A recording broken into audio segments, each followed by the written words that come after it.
দিনটা ছিল ৭ই পৌষ ২৩শে ডিসেম্বরে। ভিডিওটা শুরুই করলাম সকাল সকাল প্রচুর ব্যস্ততার মধ্যে দিয়ে। কারণ বোলপুরে তো শুরু হয়ে গেছে পৌষ মেলা। আর এই পৌষ মেলা উপলক্ষে আমাদের বাড়িতে এসেছিল আমার মাসি, মেসোমশাই, ভাই আর ভাইয়ের বউ। তো আজকে আমাদের বাড়িতে মানে আমার শ্বশুর বাড়িতে ওদেরকে নেমন্তন্ন করেছিলাম দুপুরে। তো তারই আয়োজন চলছে। এই যে মাংস কষানোর কাজ চলছে। আজকে ওদের মেনুতে ছিল পোলাও আর মাংসর কষা, খাসির মাংসর কষা। তো মাংসটা আমি অন্য দিন একটু হালকা করেই রান্না করি, কিন্তু সেদিন যেহেতু একটু কষা রান্না করেছিলাম, তো একটু মশলাপাতি দিয়ে খুব সুন্দর করে কষিয়ে কষিয়ে রান্না করেছিলাম। তো সকাল থেকে সেই অ্যারেঞ্জমেন্টই চলছে। দেখুন খুব সুন্দরভাবে কষানোর কাজও চলছে। আর পোলাওয়ের সাথে কিন্তু কষা মাংসর কম্বিনেশনটা দারুণ লাগে। তো ঠিকঠাকভাবে কষানো হয়ে যাওয়ার পর আলু দিয়ে আর একবার কষিয়ে মাংসটাকে প্রেসারে চাপিয়ে দিলাম। 1 hour later. আর এদিকে মেলা যেহেতু শুরু হয়ে গেছে, তো আমাদের রেস্টুরেন্টেও প্রচুর ব্যস্ততা। সেদিন ছিল মোটামুটি ২৭-২৮টা ভাতের থালির অর্ডার, তার সাথে চিকেন কষা, বাসন্তী পোলাও এইসবেরও অর্ডার। এই সব অর্ডার রেডি হয়ে গেছে, এনারা চলে এসছেন অর্ডার নিতে।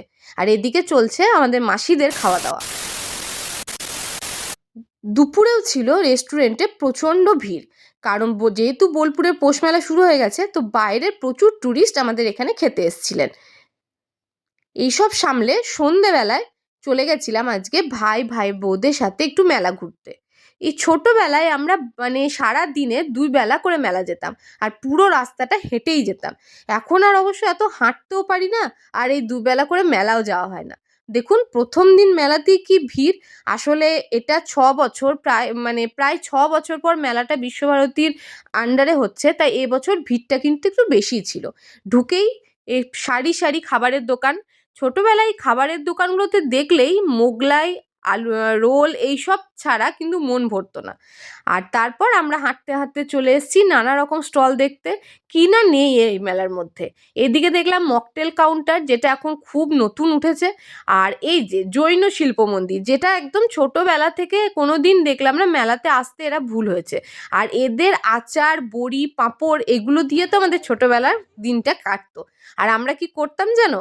এখানে এসে সব আচার টেস্ট করতাম, আর কিছুই না নিয়ে চলে যেতাম। তারপর মেলার শেষ দিনে এসে ব্যাগ ভর্তি করে সব আচার বড়ি কিনে নিয়ে যেতাম। এই যে টেস্ট করার ব্যাপারটা, এটা কিন্তু আলাদা একটা মজা ছিল। এরপর এলাম তন্দুরি চা খেতে। যেহেতু ভাইরা কোনোদিন তন্দুরি চা খায়নি, তো আমি বললাম আজকে চল টেস্ট কর। সত্যি একটা জিনিসকে কত ইউনিকভাবে এখানে প্রেজেন্ট করা হচ্ছে। একটা সাধারণ চা, সেটাকে একটা মাটির ভাঁড়ে পুড়িয়ে পুরো আলাদাই একটা ফ্লেভার তৈরি করা হচ্ছে। সত্যি বলতে তন্দুরি চা কিন্তু খুব যে মানে যারা চা লাভার যারা, তাদের যে খুব বেশি পছন্দ হয় তা না। একটু অন্যরকম টেস্ট, একটু অন্যরকম একটা পোড়া পোড়া ফ্লেভার এর মধ্যে পাওয়া যায়। তো যেটা কিন্তু সবারই পছন্দ হয় না। আমার কিন্তু বেশ ভালোই লাগে, কারণ এই তন্দুরি চায়ে যে দুধটা ব্যবহার করা হয় সেটা কিন্তু বেশ গাঢ় থাকে। তো আমরা সবাই মিলে তন্দুরি চা টেস্ট করতে চলে এসেছি। তো এখানে দাদা নানা রকম কৌশলে চা আমাদের সামনেই তৈরি করলো। আর এই যে আমার ভাই সবাইকে একটা একটা করে চা দিচ্ছে। আর আমরা সবাই মিলে তন্দুরি চায়ের মজা এখানে নিলাম। তো এই যে আমরা সবাই মিলে চা খাচ্ছি, আর ভিডিওটা কিন্তু করে দিয়েছে আমার মেয়ে। এরপর ঘুরতে ঘুরতে দেখছি শাড়ি স্টল। আর মেয়েদের চোখ তো একটু শাড়ি স্টলে আটকাবেই না, কি সুন্দর সুন্দর কাঁথা স্টিচের কাজ করা শাড়ি। এরপর চলে এলাম আমরা বিশ্বভারতীর যে নিজস্ব এক্সিবিশন গ্রাউন্ড, যেটা সেখানে চলে এলাম। এখানে বিভিন্ন ডিপার্টমেন্ট থেকে স্টল করা হয়েছে তাদের নিজস্ব হাতের কাজ সব কিছু নিয়ে। আর আমার মেয়ের যেহেতু আঁকা ভীষণ পছন্দের, আর হাতের কাজ যেহেতু ভীষণ পছন্দের, ও এই এক একটা স্টলে অনেকক্ষণ ধরে দেখছিল। এটা হচ্ছে কলা ভবনের স্টল।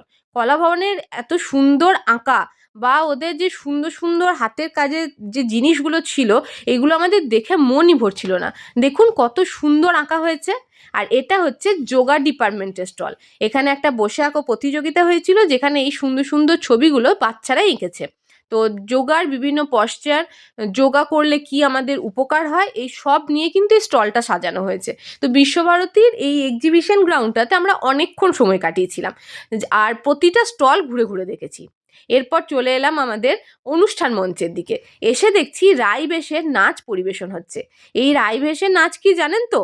রাইবেশে হচ্ছে বীরভূমের একটা লোকনৃত্য, যেখানে লাঠি খেলার মাধ্যমে ২ দলের মধ্যে নাচ হয়, আর নানা রকম শারীরিক কসরত হয়।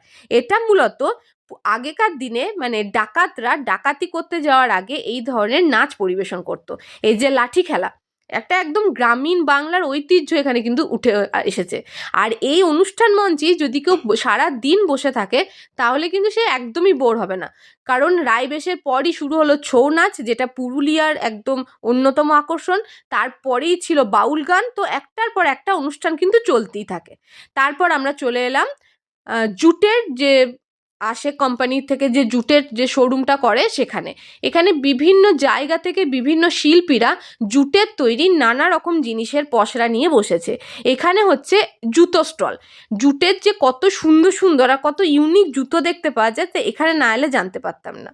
এরপর চলে এলাম মেলার যেটা মেন প্রাণ কেন্দ্র বলা হয়, যেটা নাগরদোলার কাছে। এত লাইটিংয়ের কাজ আর এত সুন্দর সুন্দর নাগরদোলা এসছে, আমি কিন্তু কোনোটাতেই চাপতে পারি না, আমার ভয় লাগে, কিন্তু দেখতে খুব ভালো লাগে। এরপর খেলাম আর একটা নতুন জিনিস, যেটার নাম হচ্ছে শিক্ষিত আলু ভাজা, মানে স্পাইরাল পটেটো এরকম কিছু নাম, কিন্তু স্টলটার নাম ছিল শিক্ষিত আলু ভাজা। তো আমরা একটা করে শিক্ষিত আলু ভাজা নিলাম, টেস্ট করলাম, যেহেতু এটাও একটা নতুন জিনিস। করার পর আবার এবার চলে এলাম আমরা মেলা, যেটা ছোটবেলার আমাদের খুব প্রিয় জিনিস ছিল মোগলাই, সেটা খেতে। 5 hours later.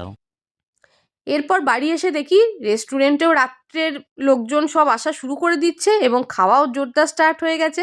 তো আজকের ভিডিওটা এই পর্যন্তই। Thank you.